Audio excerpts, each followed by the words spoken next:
तो दोस्तों, रोज़ की तरह अनलिखित ब्लॉग में सबका हार्दिक स्वागत है।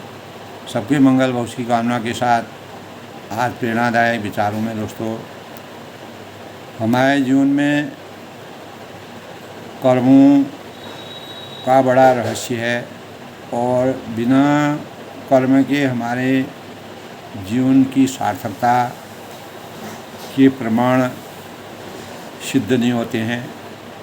और परमात्मा द्वारा या सृष्टि के निर्माण के साथ कर्मों की पराकाष्ठा और कर्तव्य निष्ठता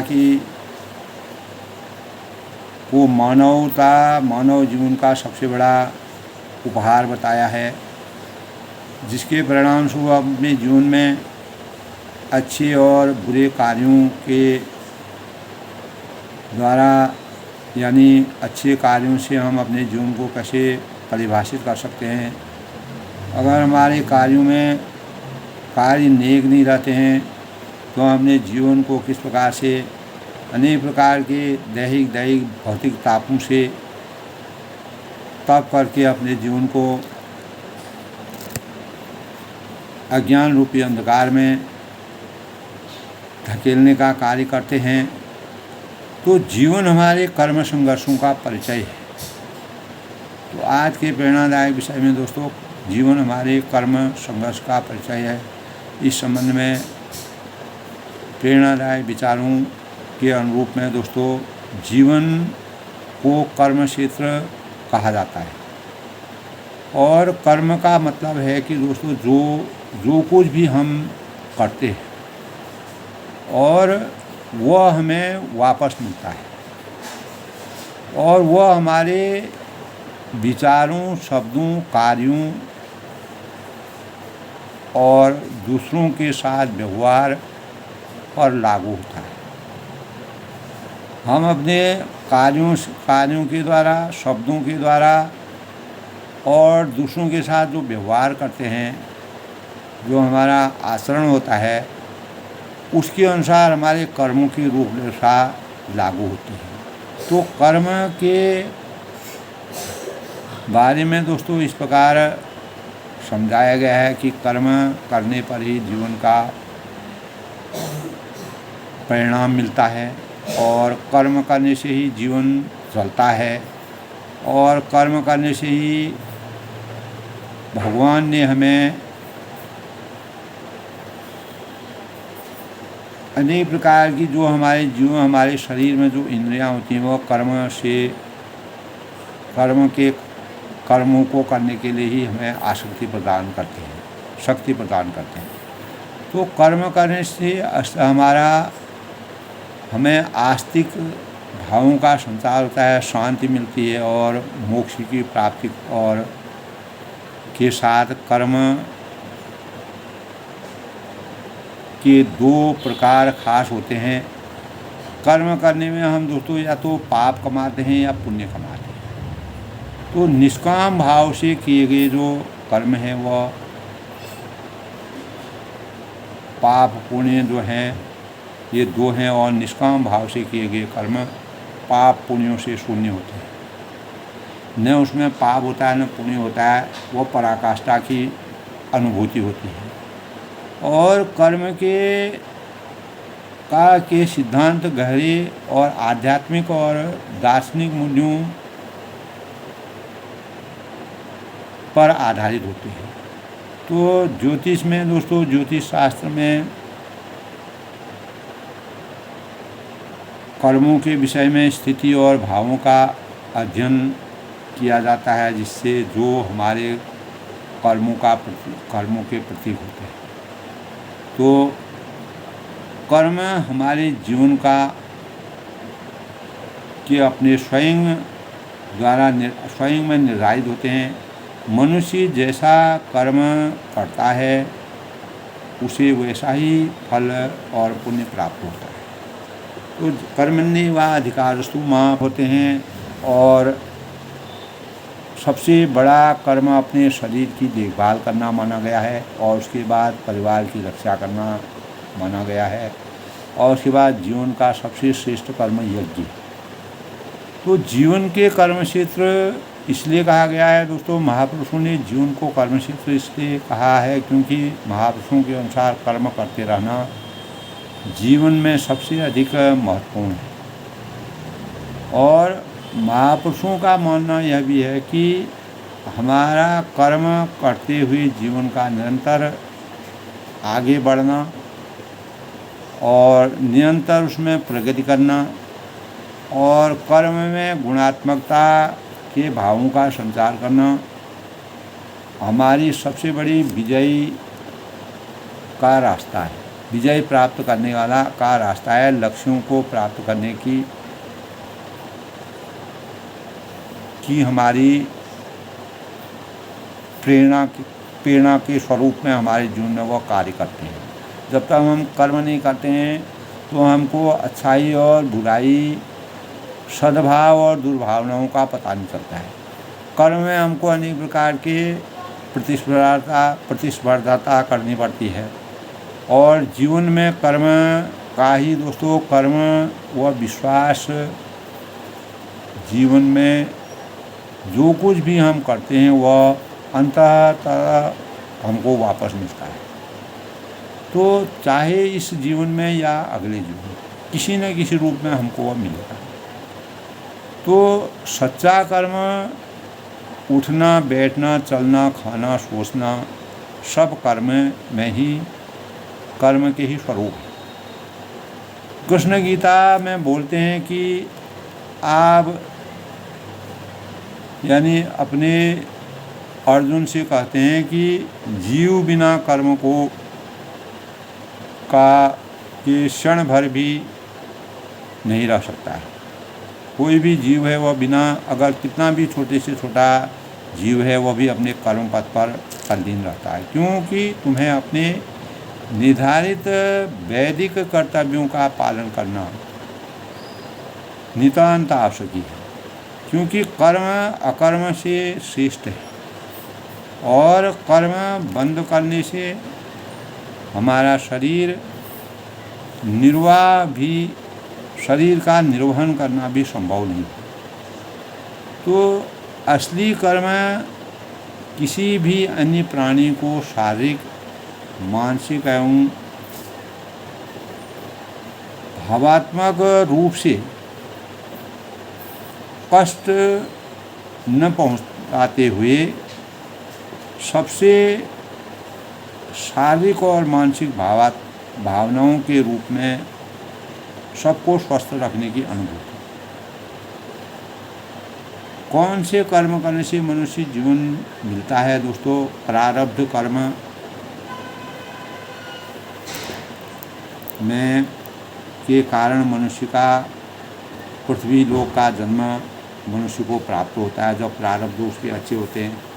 इसलिए हमारे दैनिक जीवन में प्रारब्ध किसी भी मनुष्य को श्रेष्ठ कर्म करने नितांत आवश्यक होते हैं, जो सामाजिक और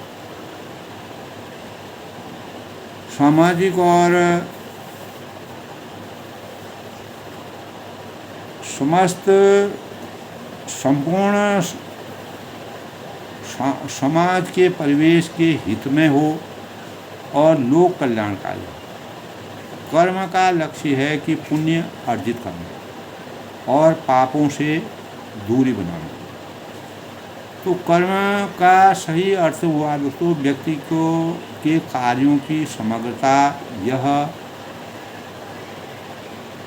निर्धारित करने की इस जीवन में और अगले जीवन में ही अच्छे या बुरे चीज़ों को हासिल करना, और वह कर्मों के सानिध्य से ही हमको प्राप्त होता है। मनुष्य का सबसे बड़ा कर्म दान है। तो 6 प्रकार के कर्मों का हमारे जीवन में अवतरण होता है। यजन है, याजन है, अध्ययन है, अध्याय है यानी अध्यापन है, और दान देना है, दान लेना है। तो परिश्रम करने से, कर्म करने से भाग्य का निर्माण होता है। भाग्य का निर्माण सुनिश्चित किया जाता है और हमारे हिंदू धर्म में दोस्तों कर्म प्रधान विश्व रच राखा, जो जस करें तस फल चाखा। यानी जिस प्रकार का हम कर्म करते हैं उसको महत्वपूर्ण माना गया है। तो कर्म ही पूजा है, वर्क इज वर्शिप, पूजा है, कर्म ही भक्ति है। और गीता में 3 पाप दोस्तों, काम, भोग, क्रोध और लोभ जो हैं, ये गीता के अनुसार जिनके कर्मों में ये भाव आ जाते हैं तो ये पाप के भागी होते हैं। तो श्रेष्ठ कर्म दोस्तों आत्मा को सुखी बनाना है, संतोषम परम सुखम, और सर्वे सन्तु सुखिनः सर्वे सन्तु निरामया सर्वे भद्राणि पश्यन्तु मा कश्चित् दुर्भाग्यः वसुधैव कुटुम्बकम्। तो पूरा संसार महानाट्यशाला में सर्वे भवन्तु सुखिनः की आस्था कर्म भाव में रखनी चाहिए। आत्मा को सुख प्रदान करना, आत्मा की मुक्ति के लिए सर्वजन सुखाय सर्वजन हिताय, हित की भावना, दयालुता, करुणा, उदारता से कार्यों को, संलग्न कार्यों को करते हुए बुरे और अच्छे कर्मों के बीच के रहस्य को समझना और उसमें वांछित गुणात्मक सुधार करना। तो कर्मण्येवाधिकारस्तु मा फलेषु कदाचन मा कर्म फल हेतु भूमिर्ते संगोह कर्मणि। गीता में निष्काम कर्म सभी कर्मों में महत्व माना गया है और ममता रहित माना जाता है, आसक्ति रहित माना जाता है और निष्काम भाव माना जाता है, त्याग की पराकाष्ठा माना जाता है। तो कृष्णमय श्लोक कर्म में कृष्णाय वासुदेवाय हरिम परमात्मनि प्रणतः क्लेशनाशाय गोविंदाय नमो नमः। यानी सुख शांति का द्योतक मंत्र है। कृष्णमय श्लोक का अर्थ है कृष्णाय वासुदेवाय हरिम परमात्मेन प्रणतः क्लेशनाशाय गोविंदाय नमो नमः। सुख शांति का द्योतक प्रतीक है। नैनं छिद्यन्ति शस्त्राणि नैनं दहति पावक न चैनं क्लेदया नयो न शोष्यति मारुतः। यानी हतो वा प्राविश्य स्वर्ग जीत्वा मोक्षमे महिम तस्माद् उत्तिष्ठ कौन्तेय युद्धाय कृतनिश्चय। तब भगवान श्री कृष्ण अर्जुन से कहते हैं, कर्म भावों को प्रबल रखते हुए जब कुरुक्षेत्र की लड़ाई हुई थी, अनेक प्रकार के बंधु बांधवों से अर्जुन जी का सामना हो रहा था। सभी अपने मित्र थे, सखा थे, अनेक संबंधों से एक दूसरे से जुड़े हुए थे। तब भगवान श्री कृष्ण कर्म की महत्ता को कर्मण्येवाधिकारस्तु मा फलेषु कदाचन को सर्वोपरि माना गया है गीता में। तब वह कहते हैं हतो वा प्रापिष्य स्वर्ग। अगर किसी कारण से अगर तुम हार गए तो तुमको जो है देवलोक की प्राप्ति हो जाएगी, स्वर्ग की प्राप्ति हो जाएगी। जीतवा या मोक्ष ये महिम। अगर जीतोगे तो इस पृथ्वी मंडल के सुख का भोग करोगे। इस पृथ्वी में, इस धरती में, इस धरती में जितने प्रकार के भी सुख हैं उन सुखों का भोग करोगे। तस्माद् उत्तिष्ठ कौन्तेय। इसलिए हे अर्जुन, बिना विचार करके, बिना सोच करके और किसी प्रकार के भी अयं निज परोवेति की गणना से अलग होकर के, यह मेरा है और यह तुम्हारा है, इस भावनाओं से अयं निज परोवेति गणना लघुचेतसाना, इस प्रकार की गणना न करते हुए ये गणना करना छोटी बुद्धि के लोगों का काम है।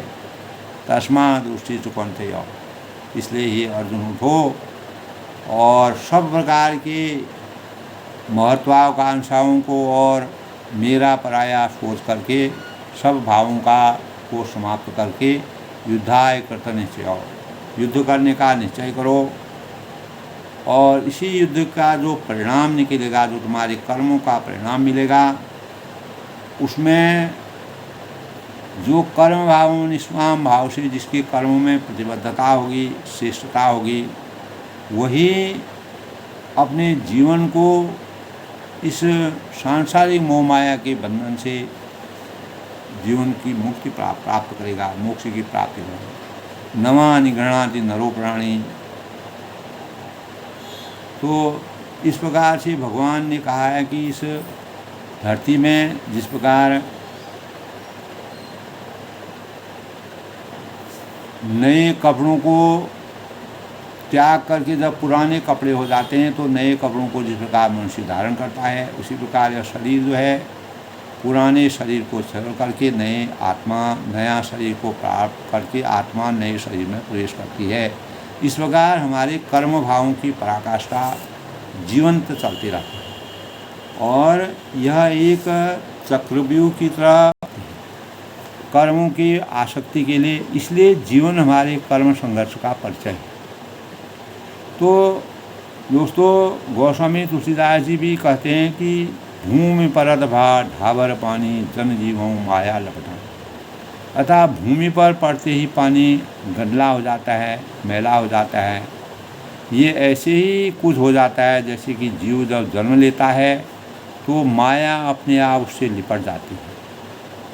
जब हम कर्म करते हैं तब अर्जुन को वह कहते हैं कि तस्मात् उत्तिष्ठ कौन्तेय, युद्ध का निश्चय करो और उठो। किसी प्रकार के आसक्ति और ये मेरा पराया अयं निजो प्रवृत्ति की गणना मत करो। हम गलत नहीं होते हैं, सोते समय हम किसी के बारे में बुरा नहीं सोचते हैं और हम ईर्ष्या नहीं करते हैं, हम द्वेष नहीं करते हैं और हमारे अंदर बैर वैमनस्य नहीं होता है। लेकिन जब हम जगते हैं तो सारा प्रसंग हमारे मन में अनेक प्रकार के दोषों का जागरण हो जाता है। इस तरह हमारे जगने के साथ हमारे मन में विकार भी उत्पन्न हो जाते हैं। तो हम कर्म करते हैं और उनमें दोष भूल जाते हैं और पता ही नहीं कि चलता है कि वह दोष कब भूले।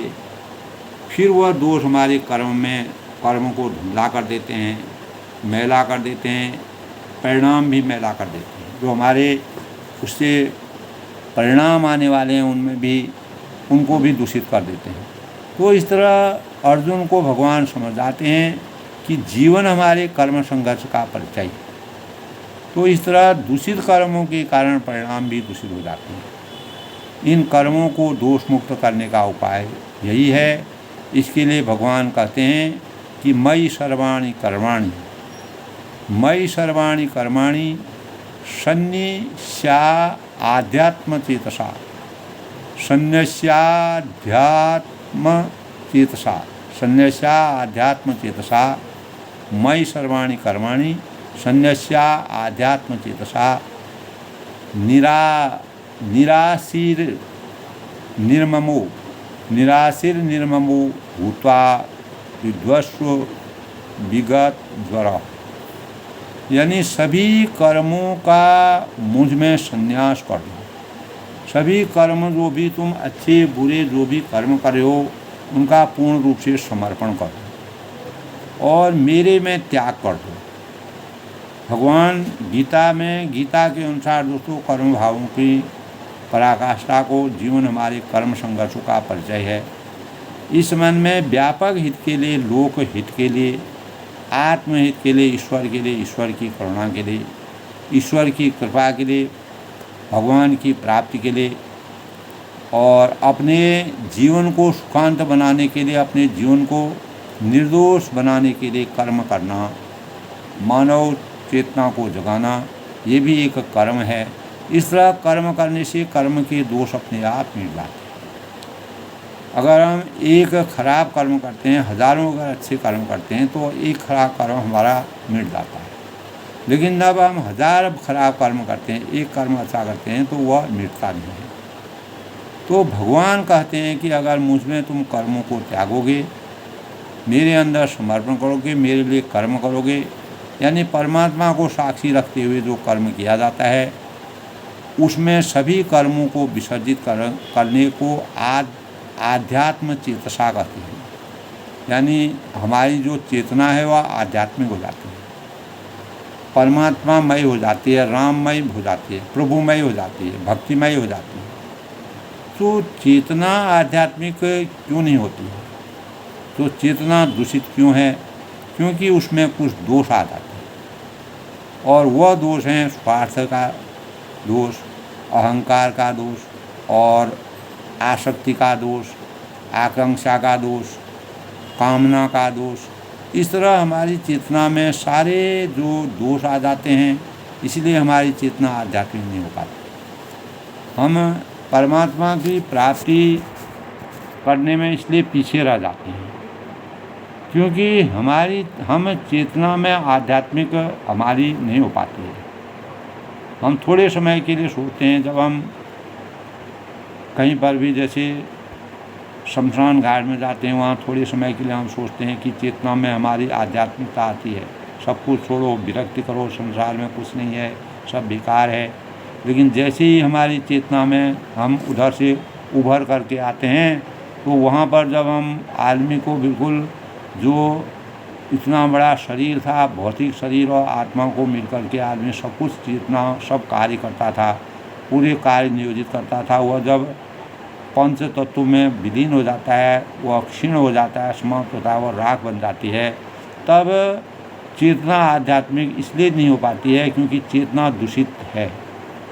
हम गलत भावों को जैसे ही हम वहाँ से मुक्ति पाते हैं, जहाँ से हमको चेतना की आध्यात्मिक चेतना की प्राप्ति होती है, वहाँ से हम थोड़ा भी अलग विलग होते हैं तो उसमें अनेक दोष घुल जाते हैं और स्वार्थ घुस जाते हैं, अहंकार घुस जाते हैं और आसक्ति के दोष आ जाते हैं, आकांक्षा के दोष आ जाते हैं, कामनाओं के दोष आ जाते हैं। तो हमारी चेतना में बहुत सारे दोष आ जाते हैं, इसीलिए हमारी चेतना आध्यात्मिक नहीं हो पाती है। हम परमात्मा की आसक्ति में इसलिए विलीन नहीं हो पाते।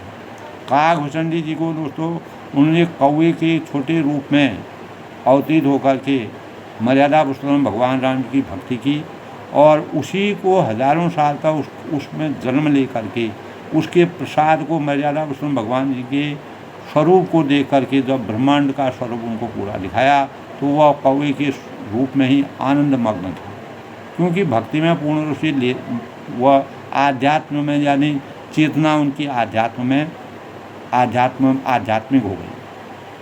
तो इसीलिए भगवान कहते हैं कि निराशी यानी आशा रहित हो जाओ, निराशी, और निर्मम हो जाओ, ममता रहित हो जाओ, और युद्धस्व, युद्ध तो करो लेकिन विगत जो रहो, संताप रहित हो जाओ, किसी प्रकार का दुख मत करो, ये मेरा है पराया है। ऐन जो परवेती गणना लघु चेतना उदार चैतानांग तो वसुदेव कुटुंबकम।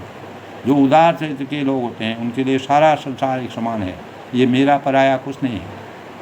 तो सांसारिक जीवन में कर्म शुद्धि इसी को कहते हैं दोस्तों। आध्यात्मिक चेतना जो हमारे अंतःकरण में प्रज्वलित होती है, उसका उदय होता है, तो हमारी कर्मों में शुद्धि आ जाती है, जिसके परिणाम स्वरूप जीवन हमारे कर्म संघर्ष का परिचय बन जाता है। तो हमारे सामान्य जीवन के कर्मों में ये सारी चीज़ें व्याप्त हैं, यानी हमारे कर्मों में आशा है, ममता है, आसक्ति सभी सम्मिलित हैं। लेकिन जैसा कर्म करने के लिए गीता में यदा यदा हि धर्मस्य ग्लानिर्भवति भारत अभ्युत्थानम् अधर्मस्य तदात्मानं सदाम्यहम्। तो भगवान की प्राप्ति के लिए जिस प्रकार भगवान ने अवतरण लिया, धर्म की जब हानि हुई, अधर्म की वृद्धि हुई, तब भगवान ने इस संसार में जन्म लेकर अपने कर्म निष्काम भाव से कर्मों को किया, उसमें किसी प्रकार की आसक्ति नहीं की। तो उन्होंने अपने जीवन में चेतना को आध्यात्मिक स्वरूप में बदलने का प्रयास किया। इसीलिए यही भाव वो अर्जुन से भी कहते हैं कि तस्मात् उत्तिष्ठ कौन्तेय, किसी प्रकार के विचार विमर्श के बिना यह मेरा पराया अयं निजो परोवेति, इस प्रकार की भावनाओं से रहित होकर के कर्म भाव में आसक्त हो जाओ और पाप पुण्य का रहस्य और उसका क्या प्रतिफल होगा उसकी चिंता तुम मत करो। तो आसक्ति सम्मिलित होना जैसा कर्म करने के लिए गीता के श्लोकों में, अनेक श्लोकों में कहा गया है, तो वैसा कुछ नहीं है, बल्कि इसीलिए संपूर्ण जीवन का कर्म करते रहना चाहिए। लेकिन हमारी चेतना आध्यात्मिक तब होगी जब हम कर्मों में निराशी हो जाएंगे, आशा रहित हो जाएंगे, निर्मम हो जाएंगे, ममता रहित हो जाएंगे और किसी भी कार्य को करने के लिए प्रयत्नशील रह जाएंगे, क्योंकि हम कर्म को बाद में करते हैं, इससे पहले हमारी आशा जीवित रहती है। तो दोस्तों, आज के प्रेरणादायक विचारों में कर्म शुद्धि की आध्यात्मिक चेतना को आधार बनाते हुए जीवन हमारे कर्म संघर्ष का परिचय है, इस संबंध में मैंने कर्म के भावों में छोटे से रूप में अपने भावों को व्यक्त किया। तो आज के प्रेरणादायक विचारों में दोस्तों जीवन हमारे कर्म संघर्ष का परिचय है, इस संबंध में मैंने अपने प्रेरणा की बातों का। तो हम कोई भी कार्य किसी भी कर्म क्षेत्र के माध्यम से अपने कार्यों को कर रहे हैं, और ख़ास तौर से जो युवा वर्ग है, आगे बढ़ने वाले हैं, अपने जीवन को प्रखर बनाने वाले हैं, जिनके जीवन में आगे के अनेक स्वप्नों को उजागर करना है, तो अपने कर्मों को श्रेष्ठ मानो, अपने कर्म भाव में विरत रहो, अनुरक्त रहो, अनवरत रहो, तभी वास्तविक कर्म शुद्धि जब तुमको प्राप्त होगी तो जो लक्ष्य है, जो निर्धारित लक्ष्य है, उनकी प्राप्ति होने में हम सक्षम होते हैं। यही हमारे कर्मों में अगर हमारी शुद्धता होगी, कर्म शुद्धि ही परमात्मा की प्राप्ति और चेतना का सबसे बड़ा आधार है। यही हमारे जीवन में कर्म संघर्षों का सबसे बड़ा परिचय है। सबके मंगल भविष्य की कामना के द्वारा अपनी वाणी को विराम देते हुए कर्म शुद्धि के भावों में आसक्ति और निष्काम भाव से कर्मों को प्रतिबद्ध होकर के अपने लक्ष्यों तक, अपनी सफलता तक पहुंचने का प्रयास प्रत्येक जन को करना चाहिए। तभी हम स्वयं, अपने समाज, अपने राष्ट्र और अपने देश को सुंदर कर्म भावों से आसक्त करने में कामयाबी हासिल कर सकते हैं।